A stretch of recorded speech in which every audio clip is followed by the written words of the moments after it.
Is that going to drop in the chat here? Yeah, I'll drop it in the chat. There you go. Sweet. So, do you want to introduce him again? Like last time? Ishan, do you want to kick us off? Yeah, And, I'll start us off. Let me just put this link in my profile. 1 sec, sorry. Yeah, sounds good. There was an easier way. Let's see. For folks who are attending, yeah, I can.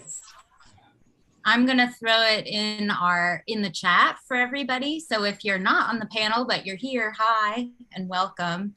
And this is our live stream link. If any of you are really excited about what you're seeing or want to share it with friends, you can totally share this. And then once the panel's done, the recording is automatically posted too, so folks can watch later if they want to, which is also cool. Very cool. All right, we're gonna get started. Hi everyone out there on the internet and on Zoom or YouTube. My name is Bijan Brahimi. I'm adjunct faculty at PNCA. Also, I'm the director of FISC, and together we co-host this amazing panel series that we've been doing since the start of COVID. We've had a really amazing array of guests that kind of operate in the graphic design industry, and we've had some really great conversations, and we're really happy to continue this. The idea behind it was to kind of create a more casual setting between students, faculty, practicing designers, and then the general public, and create a free space for people to be able to ask questions directly to designers that they follow or admire or want to know more about. So we're really thankful to have our guest Jonah here today. And the kind of process will be, we'll all introduce ourselves, which I'm doing right now, and then we'll pass it over to Jonah for a short presentation. And then after that, we'll have a short panel discussion between us panelists. And then from there, we'll open it up to the larger audience, where you can either submit text questions or raise your hand, and we'll promote you to a panelist, and you can ask it via video. And we'll wrap up around 1:30. Yeah, so I'll pass it over to the two students on our panel, Joe and Brandon, to introduce themselves. Hi, my name is Joseph Adano, and I am a student at PNCA. I'm in transition into my 5th year as a graphic designer. And yeah, and I'm also glad that Jonah is part of our panel. And also I would like to thank Kristen and Bijan for inviting us back to the design panel series. Brandon? Yeah, thanks, Joseph. My name is Brandon. I'm a senior at Pacific Northwest College of Art, finishing up my graphic design degree. And yeah, I'm happy to be here. I'm glad Jonah can make it out. Bijan, Kristen, thank you guys for inviting us back. And yeah, I'm excited to be here. Yeah, well, so I'll just quickly say a couple things about the series and introduce myself. I'm Kristen Rogers Brown, or KRB, as I am sometimes known. This is my 3rd year as department head in graphic design, but I've been at PNCA for a while before that, teaching both illustration and design, and really focused on kind of where these students are and where we are in the space of like opening up more community collaboration, a good transition to like from school to like working life, whatever that looks like in your practice. And this series is really dear to my heart because we've been focusing on possibilities in those spaces, really thinking about what graphic design can be and do in the world, and like how it can move people and change things and be in service of community. So thanks to everybody here, and thanks to Bijan and all the folks at FISC, who I know are kind of like co-hosting behind the scenes and supporting, and sometimes not so behind the scenes. It's a total pleasure. I'll do a little quick intro to Jonah, and then you guys will be able to see a little bit of his work, and he'll introduce himself a bit through that. But Jonah's a motion designer and founded Real Good Studio, I guess about a year ago, a little bit ago here. Although it seems that that grew out of some desire to do lots of collaborative projects in your freelance practice already, specializing in good ideas at the cross section of experimental and interactive work, also very dear to our hearts here. And Jonah started his career during college at Bennington College, creating animated content his sophomore year for Perrier. And since then has gone on to do billboards and TV spots, collaboration with folks like Miley Cyrus and MTV, directing music video for Flux Pavilion. And he's had his work exhibited all over the world in galleries and expos from New York to Paris and Seattle. Worked on animation and AR, really seems like a great motion design, but like inventive motion design, sort of generative, future focused practice with Pablo Rachet, Nike, Balenciaga, Netflix, Samsung, Wieden & Kennedy, Eric Andre, Adult Swim, Adidas, and more. Got to get Nike and Adidas in there. If you're gonna say one, say the other. Yep. But also coming, really recently from doing some motion design work with Segmer and Walsh as well, in conjunction with some of their brand projects. So I'm just really excited to hear you talk about these, like really what's a new endeavor for you and some of your favorite work, and just expand on this. So I will turn it over to you and the panel.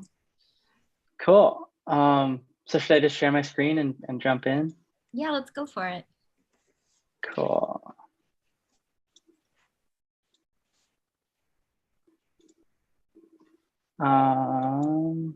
Is it sharing? Yep. Is it dogs? Yes. Okay, cool. Okay, hi, I'm Jonah. I can't see you when I present. That's okay. This is me. I used to make stuff like this in college. This is kind of what I did. I mostly worked on kind of like digital, interactive, generative design and creative coding, which mostly resulted in live visuals for shows, installations, and sculptures, like Fab Lab kind of stuff. I did a tiny bit of architecture. I worked in Jitter, MaxMSP, P5JS, did a tiny bit of machine learning. And this is all stuff I was interested in pursuing after school, but I think like, unless you're someone like Zach Lieberman, it's pretty hard to have a career in this world. So somehow from that, I went to doing this for around 5 years. Basically, the way that I started getting work is the summer after college. I couldn't get a summer job, so I started a Society 6 trying to sell like kind of silly stoner shirts. But that didn't really work out. But while I was trying to make that kind of a thing, I made a bunch of GIFs to promote them on Tumblr. And those ended up doing super well. And by the end of the summer, I was working for Perrier, doing animations for their social channels. And then the next summer through that, I was doing the design and animation for the 2015 VMAs, which is this little Miley picture down below. And so this is kind of what I mean when I say like, I said in the Friday Fives, try a bunch of stuff and see what bites, which is, I think, like kind of what you have to do if you're trying to make a living being a creative person. I wasn't expecting to do animation or design after school. It just kind of happened, and if something works, you keep doing it. Yeah, and this all eventually led to getting a job like 4 years after school at Sagmeister and Walsh, where I learned so much. And now I do this. This is Real Good Studio. First, I feel like I should shout out, because this is a design class. This is Charlotte Road did the word mark. She's amazing. I saw that Leah Maldonado actually gave her a shout out on the last lecture. She's super good, super happy with this. And yeah, like Kristen said, the idea for the studio came from my love of collaboration and my desire to like work on projects and mediums that I wasn't already known for, and maybe couldn't pull off on my own, whether that be like just new skills that I didn't have or just new ideas that weren't mine. That like just working with other people is just, I love it. And then the reality of the studio was kind of born out of necessity. We just had to like scale up. I was working a lot with Pablo Rochat, and we just were getting bigger and bigger projects. So we kind of went from like just me and him working together to like maybe like 10 people over the course of like a week, and then it shrunk back down, and now we're small again. Yeah, and I'm about to get to the case study that I wanted to share with you guys, but first I wanted to share something that would have been super helpful for me in school, which is like a little peek at our intro and capabilities deck. So this is like what we show to clients, and it's a good overview of kind of the tone of our studio, but it's also just a kind of a peek into a deck that has like worked pretty well for us. It's like gotten us a lot of meetings and projects. So yeah, this is just exactly what we send to clients. We're real good. This is the team. This is Mackenzie Katz, Stephanie Holovinik, and Anne-Marie Holovinik, and myself. This is kind of like the core group, and we have we actually just hired 2 new people who didn't make it in this picture yet, and we have maybe like I don't know, like an ever expanding group of kind of orbital freelancers and creative directors that we work with. Yeah, we do this. It's just, I can probably just skip over this. It's just kind of all the things that we try and do. And this is just kind of like something you have to have when you're pitching to clients. This is like some of our past partners, and we make work like this. So I took out most of the deck. I'm just kind of keeping it to the one project that I'm excited to talk about the most. This was an Eric Andre campaign that I worked on with Adult Swim. I'm keeping like the jargon that we use for clients in there because I feel like it's helpful. Like that's something I have always struggled with, and I think it's always helpful to see how different ways you can talk about work when you're pitching, or like showing a case study. And yeah, so the brief, I guess, was Adult Swim said, hey, make 5 things for the Eric Andre show. Like it's coming out soon. We need stuff. So I'm just gonna play through some of them. I'm not sure if the sound will play.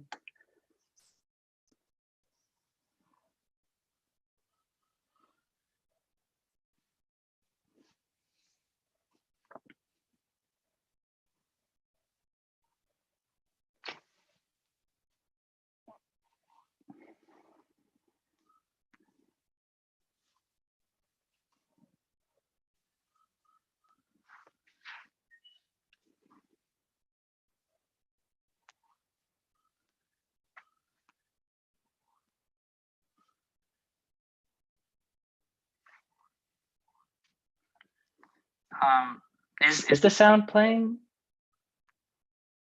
No audio. No sound. Oh, no audio. Okay, well, that's okay. If you want to see it, it's on our Instagram. The audio is good. Here's another that we did. Again, audio is kind of important for this, but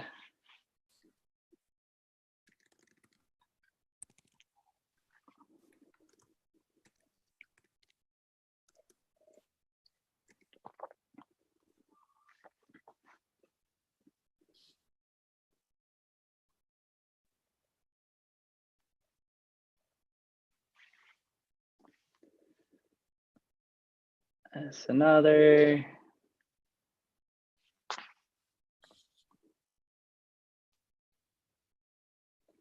And this one is one of my favorites. We just took a walkthrough video of the Louvre and just replaced every single painting with the Eric Andre sign.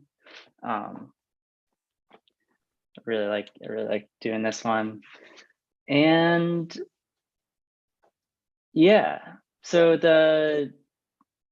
I don't know what the takeaway from this is. It's pretty crazy that you can do stuff this fun for a living, I guess. It would be the main takeaway. And this is actually, I went kind of backwards. This is kind of how the Instagram social post part of the campaign started. Is we were asked to do a face filter to promote the new show. So this was a collaboration between me and Pablo Rochat. We did a little like 15-second episode where you could be both the host and the guest in the world of Eric Andre. And it was super cool to see people use it. It's just, I mean, that's one of my favorite things about AR in general is you get to see so many people use your kind of like art or just experience that you make. And it means so much more than like a like or a comment. It's like seeing someone interact directly with it. So I'm going to show a few more of those because that's kind of where my head's at recently. These are three that I liked a lot. The middle one is one that we did for Netflix. The one on the right is just an internal studio test that we did with Braulio Amato, and mostly it's an idea. I wanted to see if it would work, and it's actually come in handy with pitching to clients to like have this kind of proof of concept. And the one on the left is a collaboration between me and Pablo, and it's like by far the most reach I've had with anything that I've been involved in making. I think we have like 25 million uses at this point, which is crazy. There's like 10,000 people use it like every day still, and it came out like 8 months ago. So that's cool and funny and pretty nuts.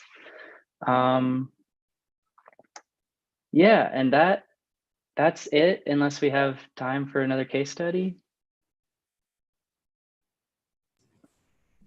Yeah, maybe, I mean, I think we have time if you want to go through something else quick. I mean, sure. I'll just go through this other recent project real quick. So this is Some Kind of Heaven. This is a new film that just came out, directed by Lance Opp. I really loved working on this campaign. This was, I was like the art director. I wasn't strongly involved with the actual creation of the pieces of content, but I, organized the campaign. I came up with the concept and I talked with all the artists, and it's actually how I met Bijan. Yeah, so here are two that are super nice. If you want to see more from these artists, they're all on our Instagram. They're all credited.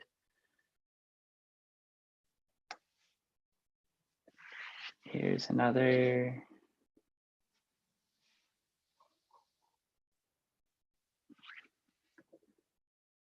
And this is the work that Bijan and maybe other folks at Fisk did. Is pretty incredible, like super above and beyond the brief. Yeah, and now I'm done for real.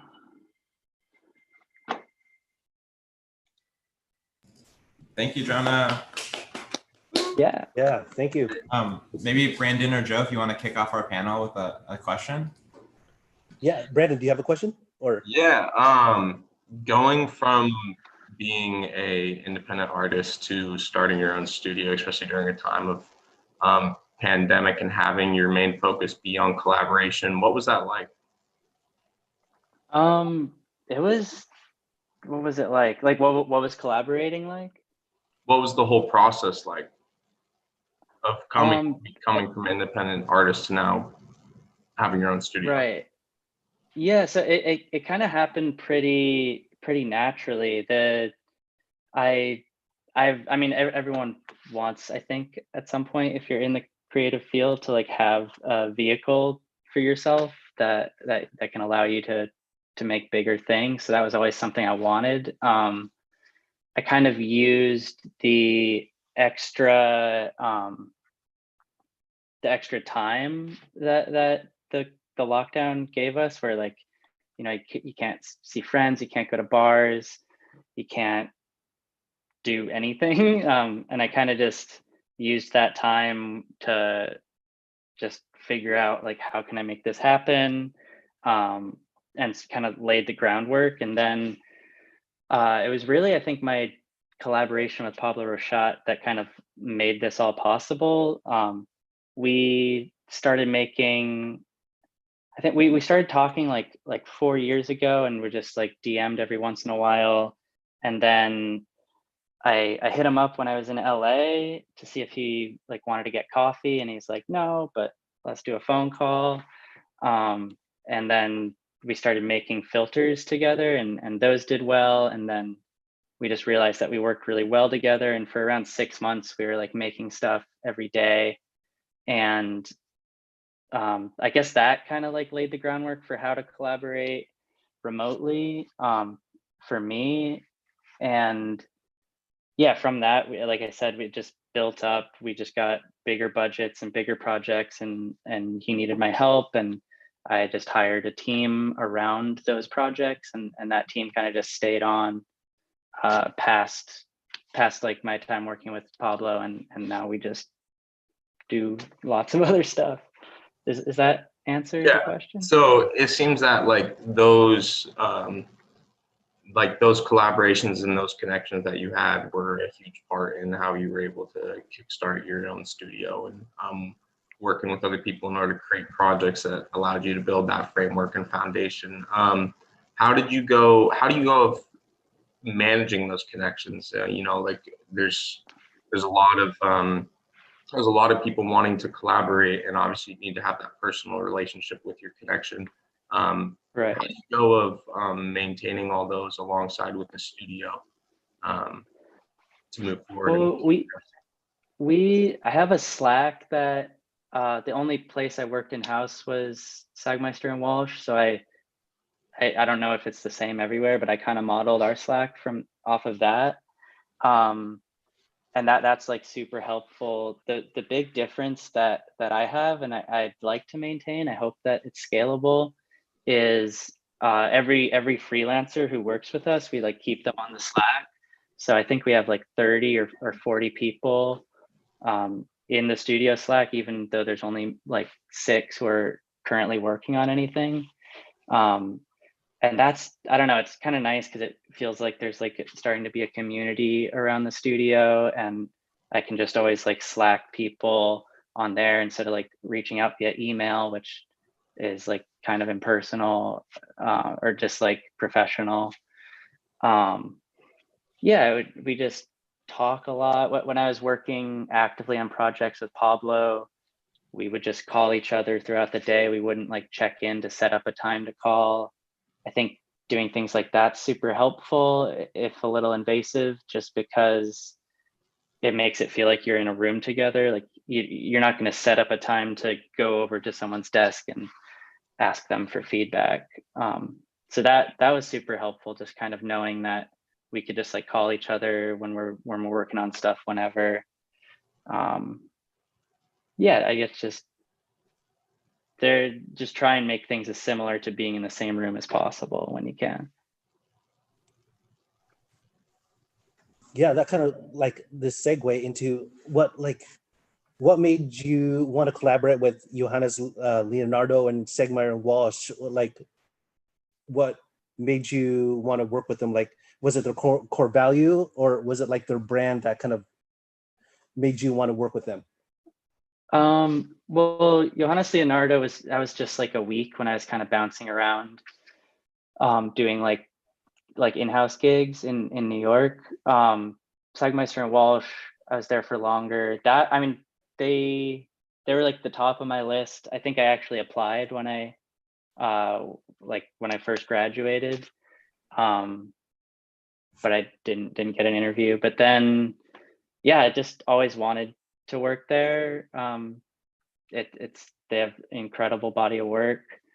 The way I got the job was Jessica just posted on her story and said, hey, at like Sunday at like 10 p.m. she posted like, hey, we need a motion designer.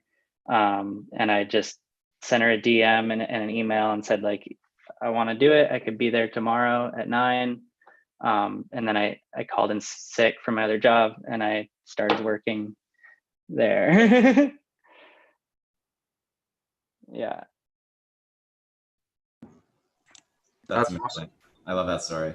I have a question. I think like, I'm assuming Eric Andre loved those spots. I don't know if you heard that from him, but I'm just Yeah, like, he sent me a curious. little That's so sick. Yeah. text. Like what's kind of like, I think something I'm always curious about is like how you kind of wrap your head around when someone hires you that like Eric Andre that has like this really amazing kind of world around him that he's built and hires you, like how you kind of like trust yourself to do what you think is right, or like what you think is crazy and cool versus like maybe landing on something that's safer or not as like, you know, authentic to you. I feel like sometimes I run into that with clients where like, you know, just because they're like a serious client, it has to function. I feel like sometimes I feel like when I was first starting out, I was going towards a safer direction. And I'm just curious, like how you kind of like built that confidence to be able to make something so expressive.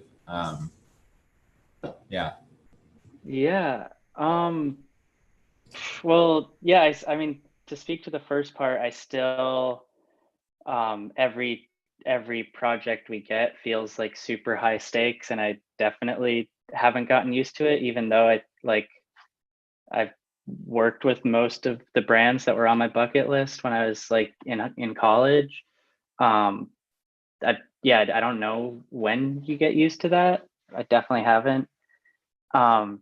And yeah, I think for playing it safe and being expressive, I don't know that I'm like good enough to play it safe. Like I feel like you have to be a pretty strong designer to just which I don't really think of myself as a designer. I'm more just like a maker of things. But yeah, I feel like the kind of crazy, wacky, super expressive stuff is maybe easier to get away with because, and easier to make because like it's not supposed to look like something someone else has seen, so there's not much to compare it to. Yeah, and it's I don't like, especially right now, the way that we're positioning the studio is like we're specifically getting asked for those types of ideas. So yeah, one thing I will do is I'll always put in a pitch, I'll always put kind of like the dream or like really weird ideas or projects that I know probably won't get picked, but I find like the people on the other end are like the creative directors who work for a brand. Like they're still artists. They're like still creative directors. They have a responsibility to the brand to like not do like super crazy stuff. But I find that I kind of get them on my side by like pitching like the stuff I find super interesting. And then it's like more likely to win the pitch, even if they're not picking the specific kind of more expressive stuff that I'm putting in there. Yeah, that kind of makes me like think about like conceptual ideas, especially like working with projects and also doing work for other people. How do you go for that for pitching those conceptual ideas and then bringing them to completion? What's your process like that within your studio? Also within a personal practice? Just like the process behind pitching a project to executing it? No, your like completion process for turning something like a conceptual idea for, say, for example, like Eric Andre, like you created these like very like creative, like wacky kind of like weird animations. And even with the one of the clips of all like the Eric Andre swimming with the music and has all, the way the swimmers actually move in real life in a pool, those are like imitated and mimicked within the animation itself. Like a concept like that, how do you like go of bringing that to completion? So that one, I pitched something completely different. I can't actually remember what it was.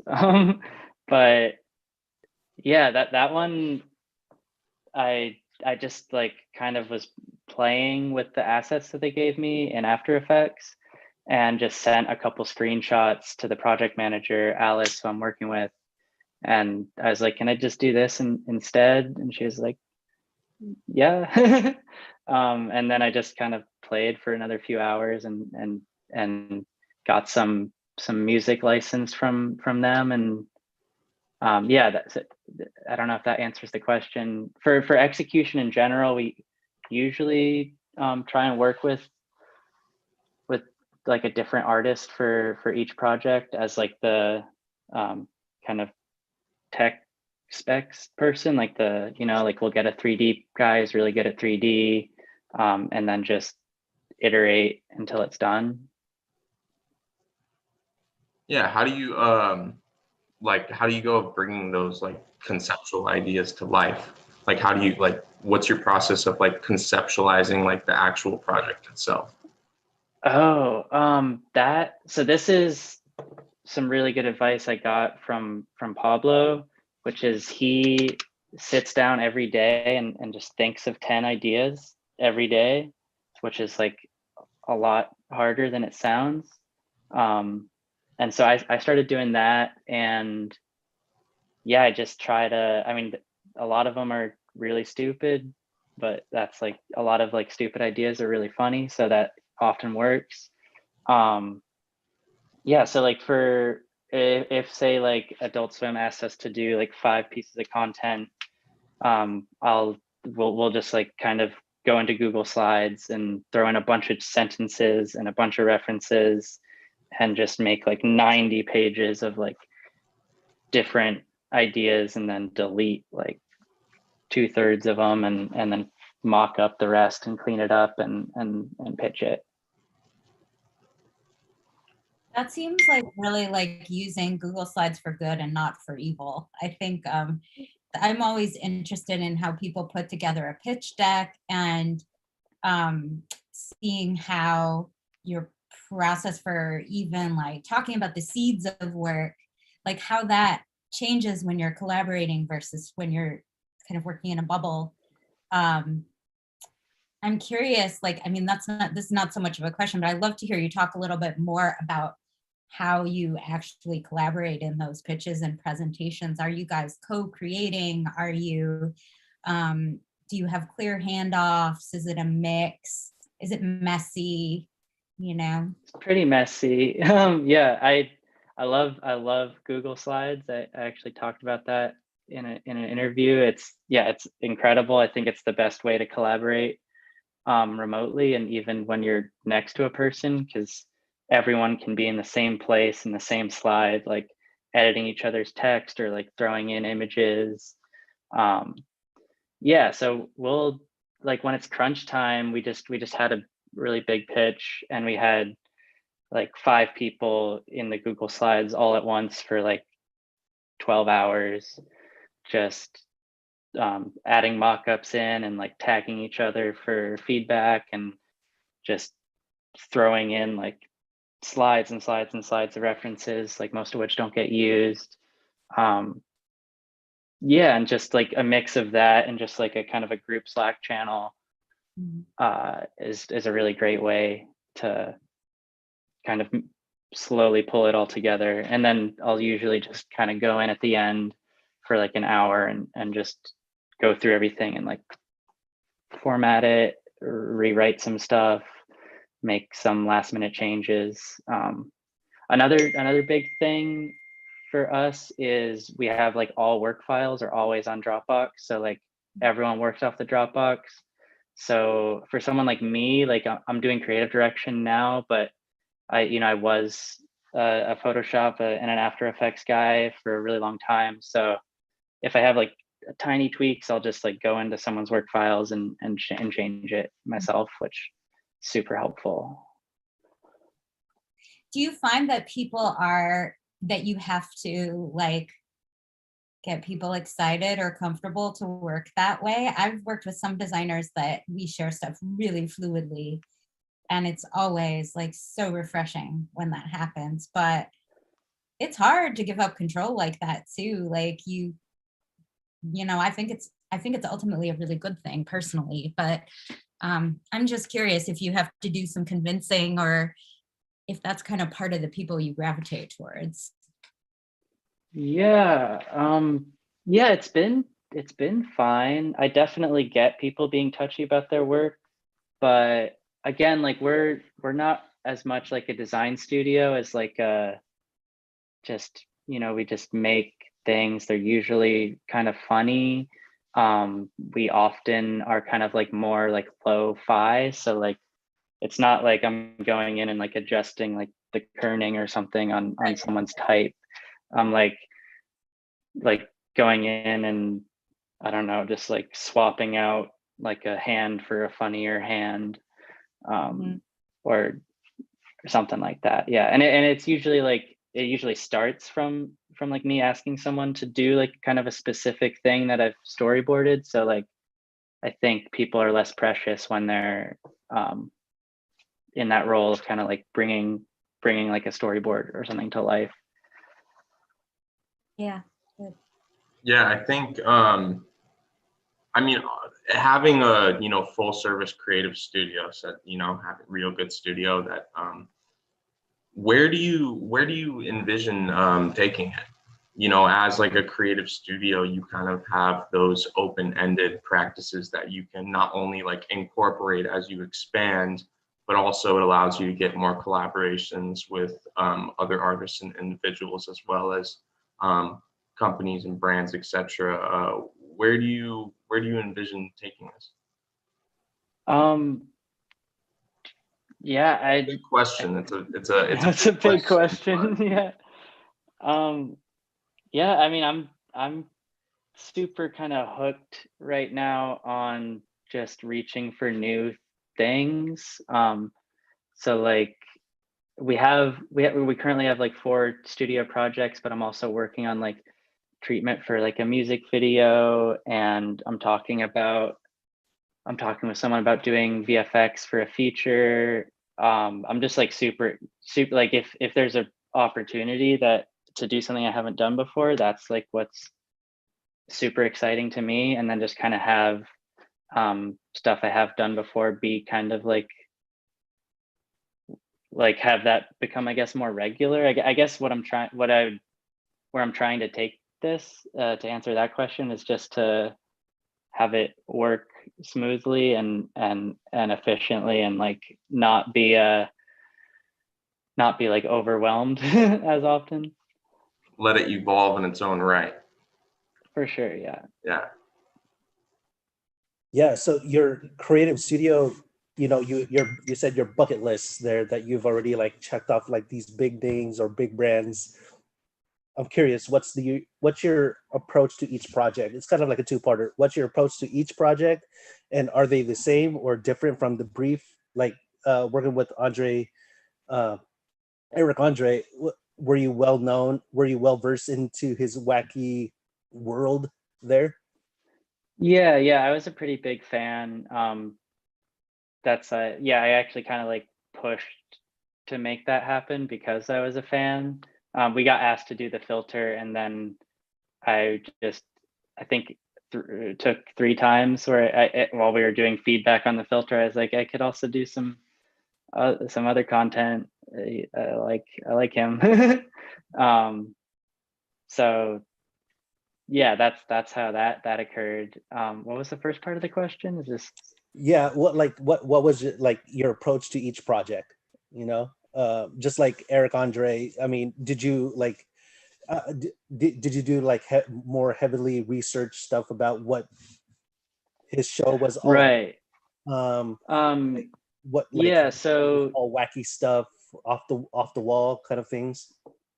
yeah. Yeah, so we're doing like we're doing some content around like a big franchise that like movie that's coming out in the summer. And so to kind of get into the process for that, it's something I wasn't super familiar with and since like high school. So I just rewatched all the films. I listened to like interviews with all the people involved and like the director and stuff. I would like walk around or like uh I don't know, like play a game on my phone, just like try and do something that empties my mind while I'm like just kind of listening to interviews. And I always have this wherever I go. It's like a little tiny notebook that fits in my pocket and you can't even feel it. And yeah, I just kind of fill it up. When I'm working on ideas, I fill it up with like 10 to 20 ideas a day. And just try and immerse myself for a few days in whatever the new project is. So yeah, I do like, I think, a normal amount of research when I'm starting. Going off that on your creative practice, how do you deal with like the I guess the overexposure of like information, coming in? Obviously like research plays a lot, and I feel like a lot of designers do struggle with this, or at least it runs across their head when you're researching a concept or trying to find a thing. There's so much information and there's so many things that you can gravitate or grab onto. How do you filter that out, and how do you navigate through like that world and amount of information in order to bring some type of idea or concept forward and knowing that it's the right choice? I think it's like kind of intuitive. It's like I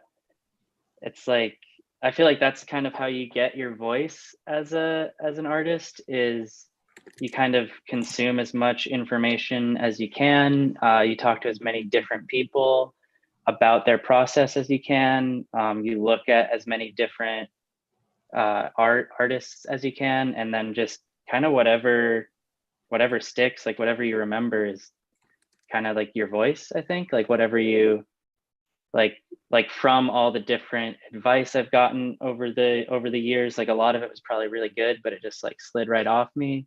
And I think the pieces that stick are like kind of what make you your own version of an art person. Yeah, and so yeah, when I'm doing like research, I'll just like watch like a bunch of things. I'll listen to a bunch of interviews, and I think like the things that I end up jotting down are probably pretty different from what other people would, and that's kind of where my point of view comes in with that. So it's definitely just a intuitive, like what's interesting in the moment is what makes it through the filter. Joan, I think, is it cool if we open it up to the public? I think there's a few questions in the Q&A. Sure. So if anyone has any other questions out there, feel free to add them to that list and we can start going through those. And then if we have any more time, Joe or Brandon, if you have any more questions, we can ask those too. The first one is from Rachel, and it's asking Jonah, what's your dream client? Is that Rachel Denty? Yes. It's nice. Dream client. Oh, let's see. That's a hard one. I really want to work with, I'm like thinking a lot about music videos right now. One person I would love to work with is maybe someone in the realm of like Lil Uzi Vert or like Lil Nas X. I really like their worlds. They seem like super open to like really weird stuff. I'd love to, one of my favorite examples of this is kind of like a pipe dream of like an artist being able to work on a movie is what David O'Reilly did for Her. I would really love to like be the person who like makes some kind of in movie like content or design. That is just and I work with someone like Spike Jonze would be amazing. Yeah, I think those are my two dreams at the moment, and they're the two things that I'm actively working towards right now. Yeah, I love that. The Her reference is so inspiring. That movie was so cool. yeah. Yeah, like do it like yeah, like just doing branding for a fake thing in a movie could be really exciting. Or Yeah, like it was cool. It was like such an integral part of the movie too, and I feel like it was also something that a lot of people noticed. And I think that's like a good sign that it was something unexpected that maybe hadn't been done before a ton. That still doesn't really feel like it's being done, I guess, that much. So yeah, it's that there's no role for that because that's not like art direction. Yeah. That's just you hire David O'Reilly to do something for your movie. Totally. All right, next question is from Leah Maldonado, who's sitting next to me. Hi. She says, I noticed that Ableton UI was in your presentation. When does your EP drop? That's the first question. Second question is, how do you think music and sound scapes influence animation? So that actually was a plugin that my friend Adam Roxar and I built for Ableton. It was like a Max for Live plugin that you could just hook up different triggers and samples to and make live visuals. So my EP is never gonna drop because I don't make music, but I think that's also kind of an answer to the question is yeah, I mean I'm super interested in audio reactive visual stuff. I think yeah, it's super exciting. I think music is super important in video and animation. It's kind of an issue that nobody like, it's like probably a good thing, but it's kind of an issue that nobody looks at their phone with sound.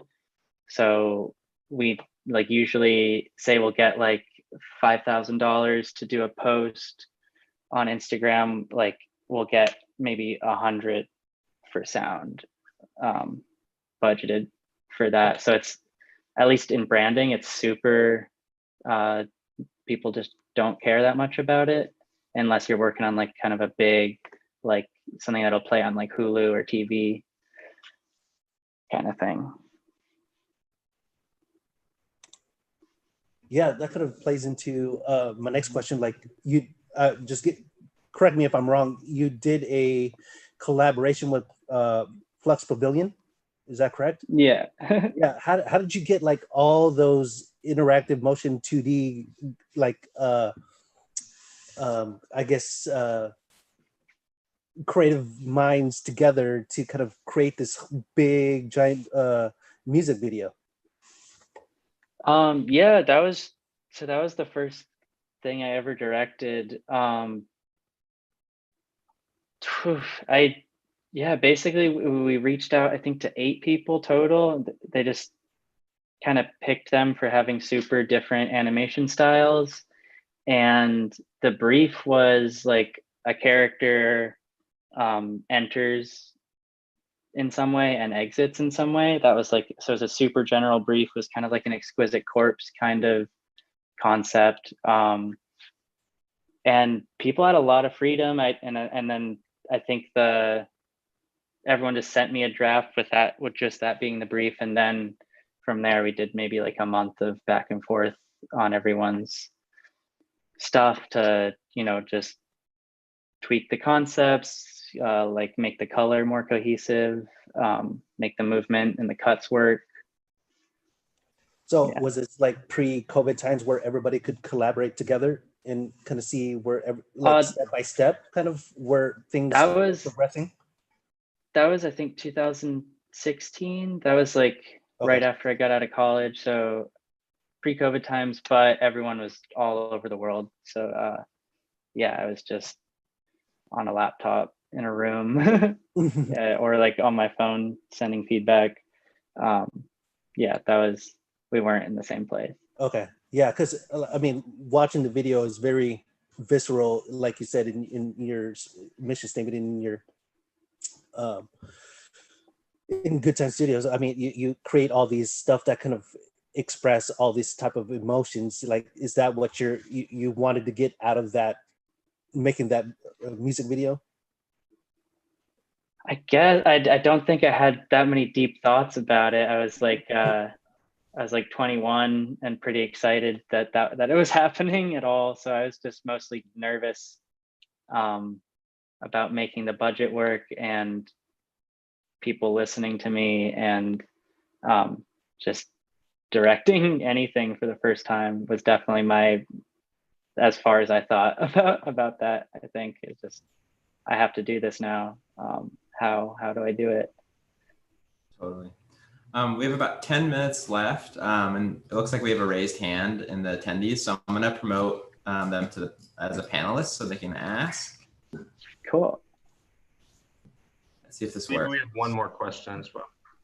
Okay, cool.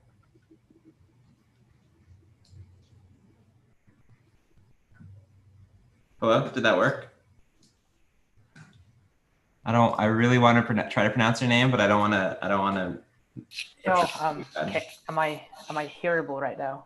Yes, you are. Yeah. Yes. I was Hey. just like listening along while having my beautiful day, and one thing that like really stuck me. I also just like, oh, how do I reach people here? And I'm just like, you were talking about her, and then one thing stuck me. Like, I think you work in like all these like small, tinier menial branding projects or like publications, like graphic designers, and like how the branding in her, just like because you're thinking of like this utopia that exists in, or like this dystopian future, or like you kind of fall in love to a pro software. It's like how that is more effective in actually like speculating us than actual real life branding. You get what I mean? And then how it was way more free because it's not real.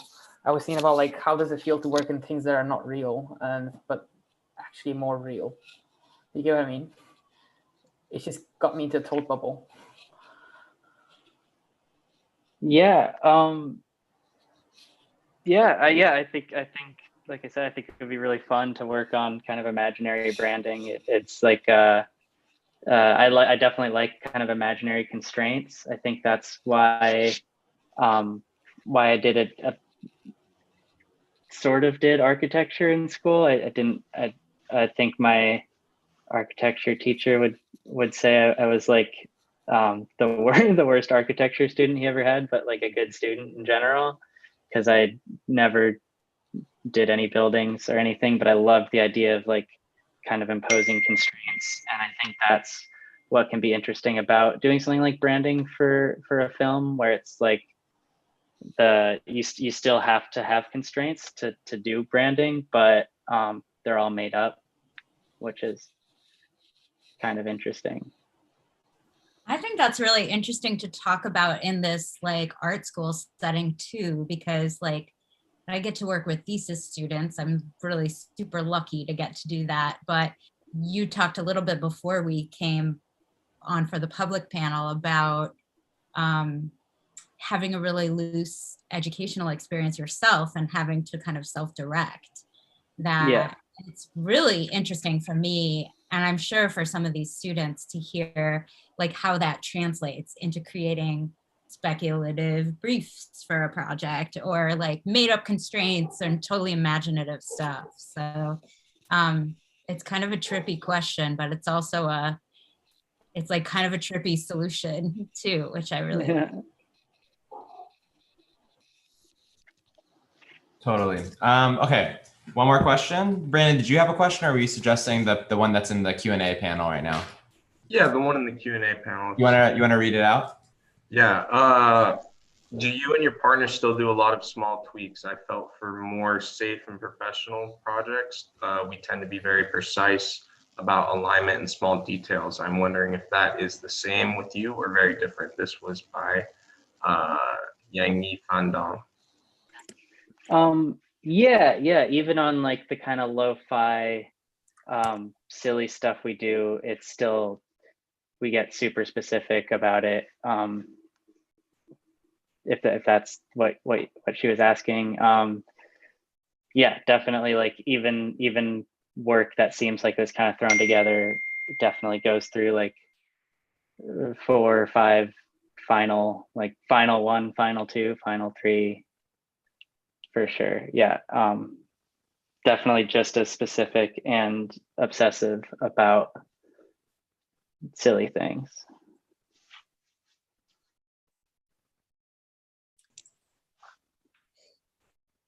Any last questions? It's 1:27.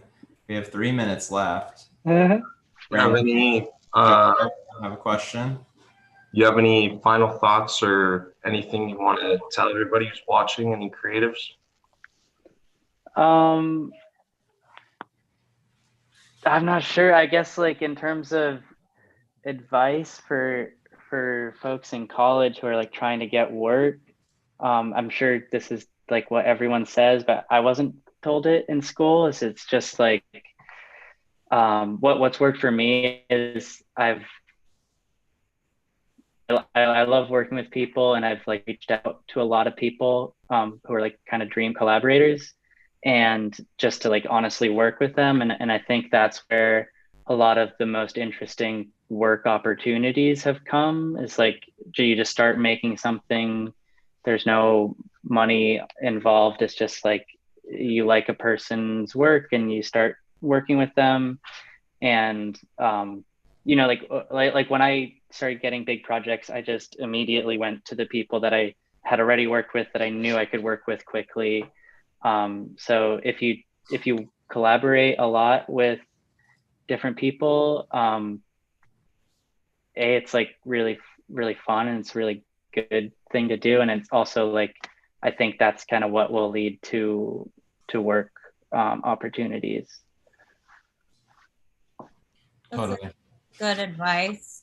I think it's like sounds so clear, but I know it's like, it's a hard thing to remind yourself. So I think it's really good for us all to hear. Yeah, I think sometimes you feel like you're bothering people, but like I think students are allowed to bother people. Like you should be, you should use it to your advantage right now, and in general, you know. Definitely. And also like we're like designers or creative people. Like no one is that well known in this world. Like they're well known within the world, but you know, it's not like it's not hard to get in touch with people in this world. Like, you know, it's like for example, like it's hard to get in touch with like Lil Nas X, but it's not hard to get in touch with his creative director.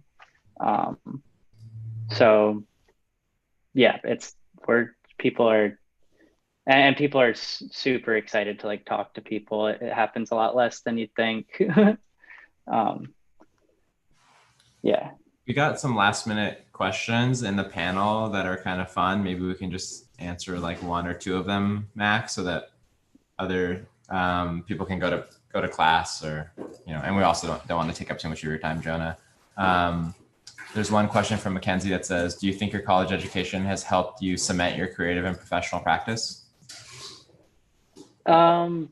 Maybe. I think if this is the Mackenzie I'm thinking of, we actually went to college together. Yeah, I think it helped in like specific ways, like specific classes where, you know, just spurred me to do, or like meeting a lot of visiting teachers who are also professionals was really inspiring, and like getting just really good like little snippets of advice. Yeah, I think the way the school work was good. It was like super no requirements kind of place, super self-directed. And I think that that's probably helped me because I have to be that way now. I don't have anyone who's like trying to get clients or telling me what to work on. Yeah. Okay, and then the next question I like a lot is, do you think you could go back to designing in a not silly, trippy way, or do you love it too much? I really like silly specifically. Trippy stuff has, I think trippy stuff has like a bad, I don't like the kind of stereotypical take on that. Yeah, I don't know if I could stop doing silly things. I really like them. At least right now, that's where I'm at. That's how my mind works. Yeah. Okay. But I mean, I did like I had like a few years of like doing corporate work of like super clean like motion graphics for like Adidas and stuff. So I think I can always just go back and do that. It's just not particularly interesting to me, and a lot of other people do that as well. So like I don't know why I would be the one that people go to for that. That's a good point. Yeah, the kind of work you make and you put out there is the kind of work you get. Yeah. So last question is from my thesis student, Jason, which is, I think, very relevant to the position he's in right now. So maybe he's looking for some advice. For sure. Not to call you out, Jason. What's your process for adapting when a project is redefined and the goal changes?